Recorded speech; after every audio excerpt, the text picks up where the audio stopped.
revealed widespread cracks, and the building may yet have to be demolished. Early estimates of the damage at £500,000 seem almost certain to be too low. Lloyd Bracey reports. These are the last pictures of the chapel, taken recently for a school video. The building was the spiritual centre point of the ancient school, in regular use for morning assemblies. Today, it's a blackened shell. The cause is still unknown. Arson hasn't been discounted, but it seems unlikely. The seat of the fire, high above the chapel ceiling, was not easily accessible.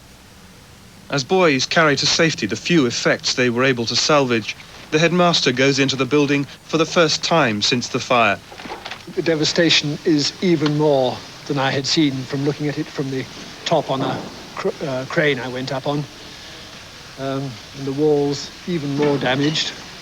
On the other hand, it has a certain grandeur, and that encourages me to think that we might do something. A visitor who came on Saturday morning shook my wife's hand and said, "There is only one word I can say, resurrection."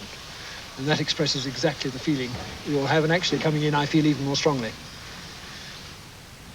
A 15th century painting of the Last Supper was among the many treasures lost forever, along with many stained glass windows. The very stones themselves have split in the searing heat, and any rebuilding seems unlikely. This video, shot by one of the pupils, gives an idea of the intensity of that heat. Builders were just a month from completing a major roof refurbishment. Today, those same builders were stripping away the damaged fabric.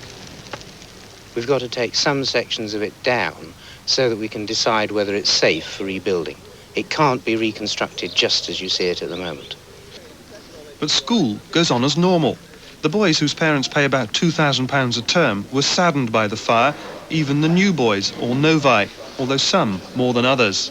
Being a novae, I haven't really got to know the chapel and the school so well, and so it doesn't really bother me as much as many of the people who are very distressed. It was the centre point of the school, so just sort of ruins everything.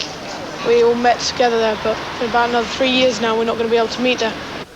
Insurance will cover the rebuilding costs, now put at millions of pounds, and everyone seems remarkably philosophical.